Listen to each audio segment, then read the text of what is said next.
കാത്തിരിപ്പിനൊടുവിൽ മമ്മൂട്ടിയും മോഹൻലാലും ഒരുമിക്കുന്ന ചിത്രം പാട്രിയറ്റിന്റെ ട്രെയിലർ റിലീസ് ചെയ്തു.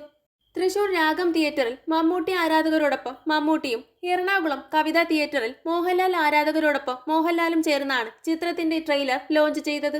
ഇന്ത്യൻ സിനിമയുടെ ചരിത്രത്തിൽ തന്നെ ആദ്യമായാണ് ഒരേ സമയം രണ്ട് വ്യത്യസ്ത ലൊക്കേഷനുകളിൽ രണ്ട് മെഗാ താരങ്ങൾ ഒന്നിച്ച് ഒരു ട്രെയിലറിന്റെ പ്രീമിയർ ലോഞ്ച് നടത്തുന്നത്.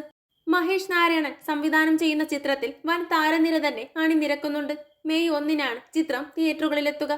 വമ്പൻ ആക്ഷൻ രംഗങ്ങളോടെയാണ് ചിത്രം എത്തുന്നതെന്നാണ് ട്രെയിലർ നൽകുന്ന സൂചന. തെന്നിന്ത്യൻ സൂപ്പർ താരം നയൻതാരയിലൂടെയാണ് ട്രെയിലർ ആരംഭിക്കുന്നത്. പിന്നാലെ ഫഹദ് ഫാസിൽ, കുഞ്ചാക്കോ ബോബൻ, രേവതി, രാജീവ് മേനോൻ തുടങ്ങിയവരുമെത്തുന്നു. നാളുകളായി ആരാധകർ കാത്തിരിക്കുന്ന ചിത്രമാണ് പാട്രിയറ്റ്. വർഷങ്ങൾക്ക് ശേഷമാണ് മമ്മൂട്ടിയും മോഹൻലാലും ഒരുമിച്ച് അഭിനയിക്കുന്നത്. രാജ്യസുരക്ഷയുമായി ബന്ധപ്പെട്ട കഥ പറയുന്ന ആക്ഷൻ ത്രില്ലറാകും ചിത്രമെന്നാണ് ട്രെയിലർ നൽകുന്ന സൂചന. ഹോളിവുഡ് സിനിമകളെ ഓർമ്മിപ്പിക്കുന്ന ആക്ഷൻ രംഗങ്ങളാണ് ട്രെയിലറിലുള്ളത്. 1 വർഷത്തിലധികം നീണ്ട ചിത്രീകരണത്തിനൊടുവിലാണ് ചിത്രം തിയേറ്ററുകളിലേക്ക് എത്തുന്നത്. കൂടുതൽ സിനിമാ വിശേഷങ്ങൾക്കായി ചാനൽ മറക്കാതെ സബ്സ്ക്രൈബ് ചെയ്യുക.